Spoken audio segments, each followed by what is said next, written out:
New Rajdhani furniture, Keerthippadi, Nilambur. Phone 04931 222 771.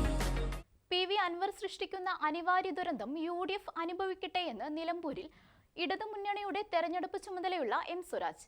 ഉപതെരഞ്ഞെടുപ്പിന് LDF പൂർണ്ണമായും സജ്ജമാണെന്നും അദ്ദേഹം പറഞ്ഞു.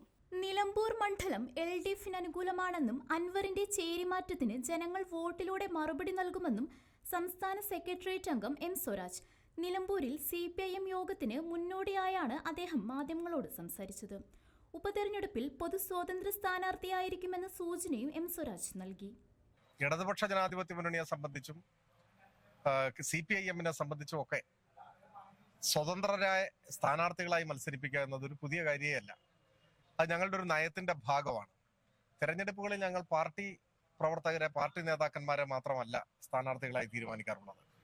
വിവിധ രംഗങ്ങളിൽ, സമൂഹത്തിന്റെ വ്യത്യസ്ത രംഗങ്ങളിൽ കഴിവ് തെളിയിച്ച പ്രഗത്ഭമതികളെ സ്ഥാനാർത്ഥികളായി കൊണ്ടുവരാറുണ്ട്. അതിന്റെ ഭാഗമായി കേരളീയ സമൂഹത്തിന് വലിയ നേട്ടവും ഉണ്ടായിട്ടുണ്ട്. അവരുടെ കഴിവ് നമ്മുടെ സമൂഹത്തിന്റെ നന്മയ്ക്ക് വേണ്ടി ഉപയോഗിക്കാൻ കഴിഞ്ഞിട്ടുണ്ട്. ഇപ്പോൾ EMS ഗവൺമെന്റിൽ തന്നെ, ആദ്യത്തെ EMS ഗവൺമെന്റിൽ തന്നെ എത്രയോ മഹാരഥന്മാർ സ്വതന്ത്രരായി ആ തെരഞ്ഞെടുപ്പിൽ ജയിക്കുകയും മന്ത്രിസഭയിൽ വരികയും ചെയ്തു. കേരളത്തിലെ ആദ്യത്തെ ആഭ്യന്തരമന്ത്രി ഒരു സ്വതന്ത്രനായിരുന്നു, ആരോഗ്യമന്ത്രി സ്വതന്ത്രനായിരുന്നു, വിദ്യാഭ്യാസ മന്ത്രി സ്വതന്ത്രനായിരുന്നു. ഇന്നും അവരെയെല്ലാം നമ്മുടെ നാട് ഓർത്തിരിക്കുന്നു. അതിന് തുടർച്ചയും ഉണ്ടായി. അപ്പൊ നമ്മുടെ സമൂഹത്തിന് അത് നേട്ടമാണ്. കേരള രാഷ്ട്രീയത്തിനും അത് നേട്ടമാണ്. ഇത്തരത്തിലുള്ള ആളുകളെ, അവരുടെ കഴിവുകളെ നമ്മുടെ നാടിന് വേണ്ടി ഉപയോഗിക്കാൻ കഴിഞ്ഞു എന്നുള്ളത്. അപ്പൊ നിലമ്പൂരിൽ എടുത്തു നോക്കിയാലും ഇത്തരത്തിലുള്ള അനുഭവങ്ങൾ നമുക്ക് കാണാൻ കഴിയും.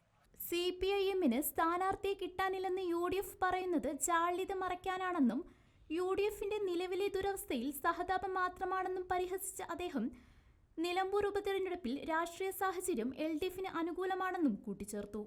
News desk, Nilambur.